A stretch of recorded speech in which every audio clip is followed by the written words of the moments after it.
اعوذ باللہ من الشیطان الرجیم بسم اللہ الرحمن الرحیم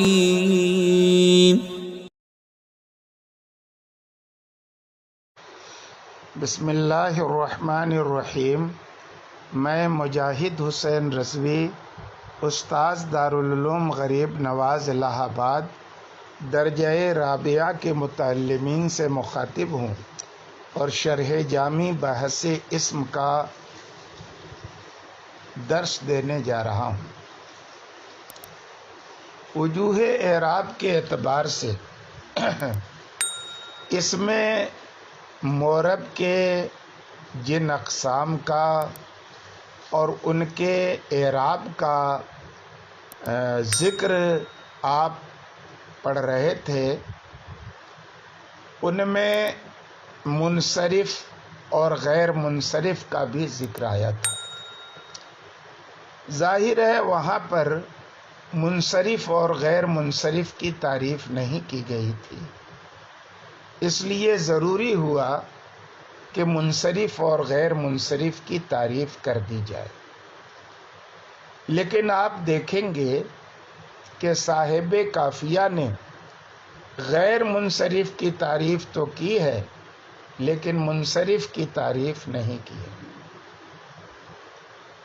اور وہ اس لیے کہ اسما میں اس میں منصرف کی تعداد زیادہ ہے اور اس میں غیر منصرف کی تعداد نسبتاً کم ہے، تو جو کم تھا مصنف نے اس کا ذکر کر دیا، اور اسی سے آپ سمجھ جائیں گے کہ ان کے علاوہ جو اسما ہیں وہ سب کے سب منصرف ہیں، اور اس میں غیر منصرف کی تعریف کر دی جائے گی تو اسی تعریف پر قیاس کرتے ہوئے آپ منصرف کی بھی تعریف سمجھ جائیں گے۔ اسی بات کو بیان کرتے ہوئے صاحب شرح جامی ارشاد فرماتے ہیں کہ وَلَمَّا ذَكَرَ فِي تَفْصِيلِ الْمُعْرَبِ الْمُنصَرِفَ وَغَيْرَ الْمُنصَرِفِ، اور جبکہ صاحب قافیہ نے اس میں معرب کی تفصیل میں منصرف کا بھی ذکر کیا اور غیر منصرف کا بھی ذکر کیا، وَكَانَ غَيْرُ الْمُنصَرِفِ أَقَلَّ مِنَ الْمُنصَرِفِ، اور اس میں غیر منصرف اس میں منصرف کی بنسبت یہ قلیل تھے، وَبِمَعْرِفَتِهِ يُعْرَفُ الْمُنصَرِفُ، اور اس میں غیر منصرف کی معرفت ہی سے منصرف کی معرفت ہو جائے گی، اعراب تقدیری اور لفظی پر قیاس کرتے ہوئے، ہے نا کہ مصنف نے اعراب تقدیری کہاں ہوتا ہے اس کا ذکر تو کیا ہے، لیکن اعراب لفظی کہاں کہاں ہوتا ہے اس کا ذکر نہیں کیا ہے۔ وجہ کیا تھی؟ وجہ یہی تھی کہ جن مقامات پہ اعراب تقدیری ہوتا ہے ان مقامات کی تعداد کم ہے، اور جہاں اعراب لفظی ہوتا ہے ان مقامات کی تعداد بہت زیادہ ہے۔ جب آپ کو یہ پتہ چل جائے گا کہ یہاں اور یہاں اعراب تقدیری ہوتا ہے تو اسی سے آپ اندازہ کر لیں گے کہ ان کے علاوہ بقیہ مقامات پر اعراب تقدیری نہیں ہوتا بلکہ اعراب لفظی ہوتا ہے، اور اسی بنیاد پر مصنف نے غیر منصرف کی تعریف کر دی۔ غیر منصرف کی معرفت جب آپ کو حاصل ہو جائے گی تو اسی سے پتہ چل جائے گا کہ اس کے علاوہ دیگر جو اسماء معرب ہے وہ منصرف ہوتے ہیں۔ کہتے ہیں وقتفا بتعریفی، اور مصنف نے غیر منصرف کی تعریف پر اکتفا کیا اور کہا غیر المنصرف ما، غیر منصرف اسے کہتے ہیں. یہ عام نہیں ہے، بلکہ ما سے مراد اسم مورب ہے، اس لیے کہ بحث اسم کی چل رہی ہے، تو وہاں پر مورب کا بیان جب ہوگا تو اسم مورب ہی مراد ہوگا. مطلق شے مراد نہیں ہوگی، بلکہ غیر منصرف وہ اسم مورب ہے جس میں دو علتیں ہے نا. لیکن محض دو علتوں کی موجودگی کافی نہیں ہے، بلکہ وہ علتیں کیا ہونی چاہیے؟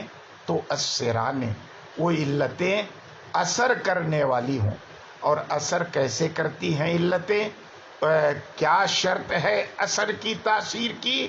اس کا بیان تفصیل سے آپ آگے پڑھیں گے. کہتے ہیں تو اثرانے، یہ دو علتیں اثر ظاہر کریں. کیسے اثر ظاہر کریں؟ بے اجتماعہما و استجماع شرائطہما فی. تو اثرانے اثر ظاہر کریں. کیسے؟ اپنے اکٹھا ہونے کی بنیاد پر، اور خالی اکٹھا ہونے کی بنیاد پر نہیں، شرائط کے اکٹھا ہونے کی بنیاد پر.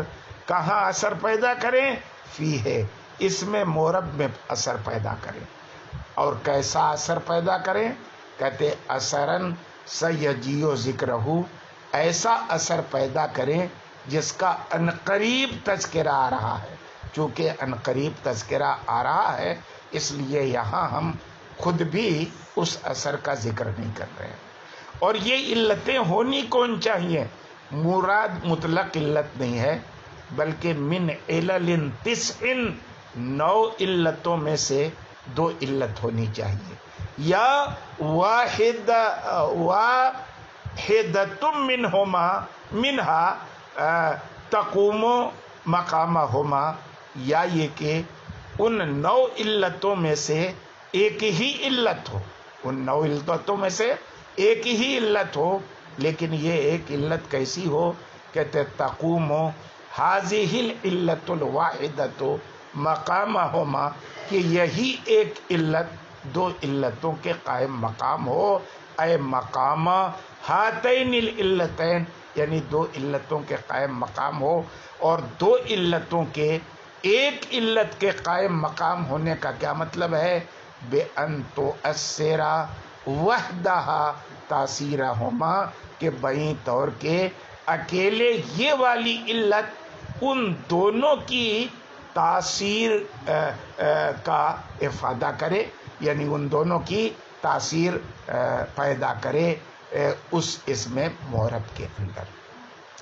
تو آج یہ تمہیدی بحث ہے غیر منصرف کی تعریف کرنے کی، اور اس کے ساتھ ساتھ غیر منصرف کی تعریف ہے. اب آگے انشاءاللہ اس بات کا بیان ہوگا کہ وہ 9 علتیں کون سی ہیں، اور ان 9 علتوں میں